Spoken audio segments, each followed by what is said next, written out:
निमित्ताने आम्ही एक नाटिका सादर करणार आहोत. नाटिकेचा विषय आहे आवर फ्युचर विथ AI. चला बघूया AI म्हणजे काय आणि त्याचे समाजाला काय उपयोग आहे. चला बघूया.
स्टँडिंग एक मिनिट हा स्टँडिंग होणारे वापर यासाठी आपण इथे जमलेलो आहोत.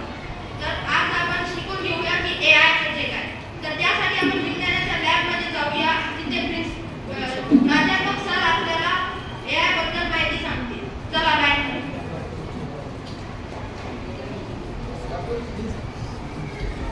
हाईट वाईज नाही बघा. आता बसपर्यंत मी सांगतोय त्या सूचना नीट लक्षात ठेवा. आपण तिथे जात आहे तर प्राध्यापक सर जे सांगतील ते नीट वेळेने ऐकून घ्यायचे. कोणीही तिथे कुणाला बसणी करायची नाही. सर जी माहिती सांगतील ती नीट ऐकून घ्यायची कारण ही ती माहिती परीक्षेत येणार आहे. चला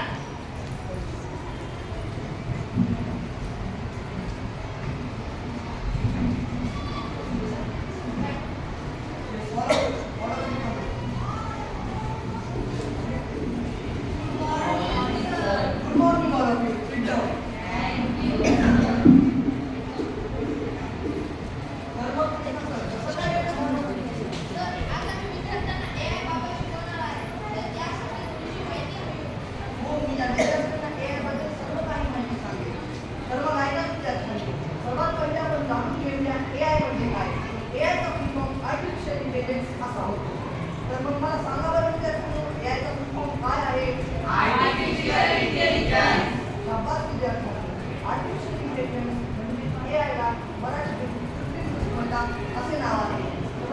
तर मग आर्टिफिशियल इंटेलिजन्सला मराठीतून काय म्हणतात? कृत्रिम बुद्धिमत्ता. शाबास विद्यार्थ्यांनी, तुम्ही सर्वजण उत्कृष्ट आहात. तर मग आता आपण जाणून घेऊया AI ला काय म्हणतात. AI ला सरळ सोप्या भाषेत काय म्हणतात.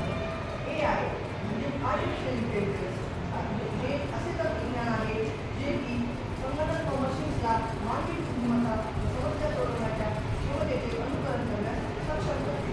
स्वतः तंत्रज्ञानासह AI अशी काही करू शकते ज्यासाठी मानवी बुद्धिमत्ता व मानवी हस्तक्षेप गरजेचे आहे. स्वायत्त वाहने, GPS मार्गदर्शन व नैसर्गिक AI उदाहरण दैनंदिन जीवनातील AI ची काही उदाहरणे आहेत. तर मग आता तुम्हाला जे काही सांगितलं ते तुम्हाला समजलं आहे का?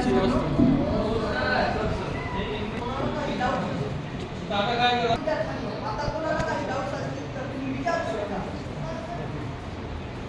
तुम्ही या आर्टिफिशियल इंटेलिजन्स कृत्रिम बुद्धिमत्ताबद्दल जी माहिती सांगितली आहे ती खूप छान सांगितली आहे. आम्हाला ती माहिती सगळी समजली आहे. जर आम्हाला या आर्टिफिशियल इंटेलिजन्स बद्दल भरपूर माहिती पाहिजे आहे तर मग मी तुम्हाला ती सर्व माहिती विस्तारामध्ये सांगेन. सर आर्टिफिशियल इंटेलिजन्स हा शोध कधी लागला? आर्टिफिशियल इंटेलिजन्स म्हणजे AI चा एक खूप मोठा आणि मजबूत इतिहास आहे.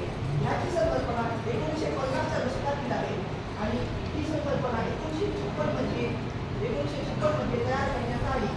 AI चे पहिले मोठे टप्पे 1950च्या उत्तरार्धात व 1960च्या सुरुवातीस कृत्रिम बुद्धिमत्तेच्या विकासासह आले. सरकारची माहिती सांगितली ती तुम्हाला कळाली का?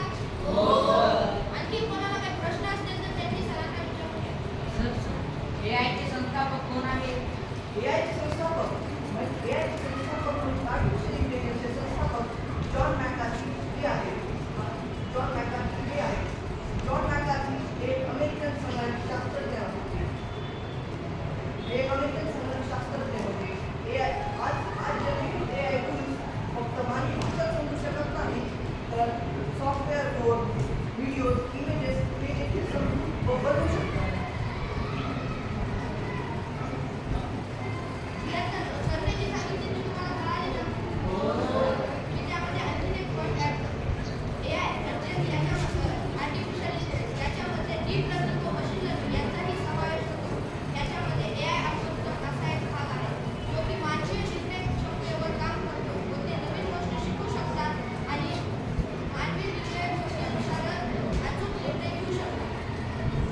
हा जो रोबोट बनवलेला आहे त्याच्याबद्दल आम्हाला माहिती मिळेल का?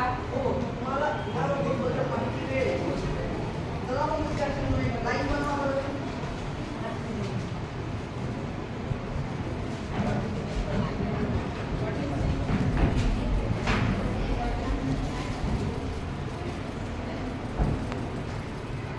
तर मग विद्यार्थ्यांनो, हा एक AI रोबोट आहे.